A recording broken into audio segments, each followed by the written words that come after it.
Now let's solve this question. It looks rather easy, but then it can truly be easy. All you need to do is to apply the laws of indices. Now, the first thing you must look at as solving is to look at how to reduce the reciprocal as the 1 divided by 9. But then, don't bother, we're going to show you how to do that. So this will give us 27, right?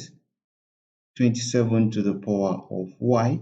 Now let's add 1 divided by y to both sides. Now the reason why we are adding 1 divided by y to both sides is to clear 1 divided by y from the left hand side. So that will give us 1 divided by y on the right hand side. So if you do that expression, will now give us 27 to the power of y equal to 1 divided by y. Fine. So what do we do from here to simplify this expression? I'm going to use a logic. And what's the logic? I'm going to multiply both sides by the reciprocal of y.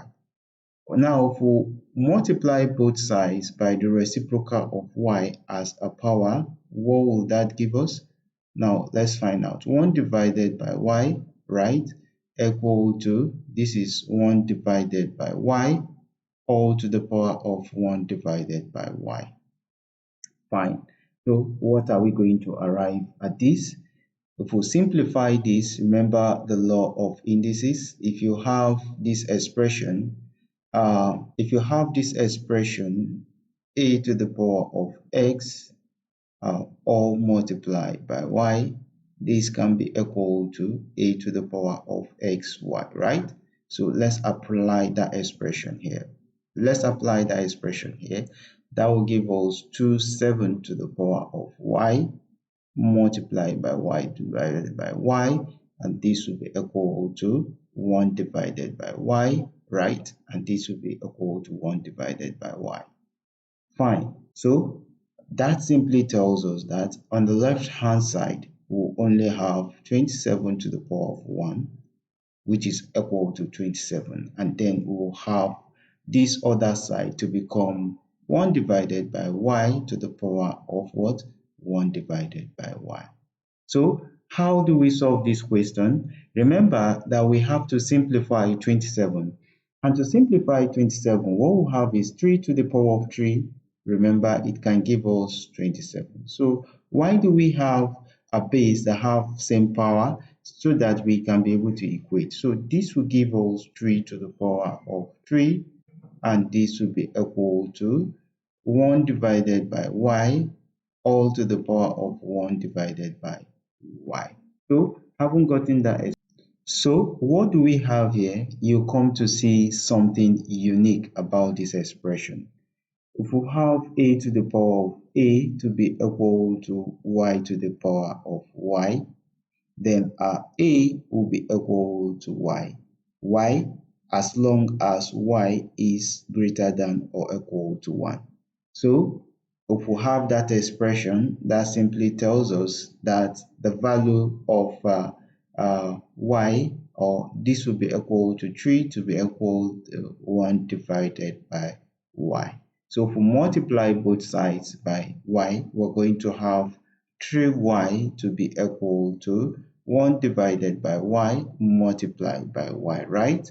So we'll have 3y to be equal to 1, right?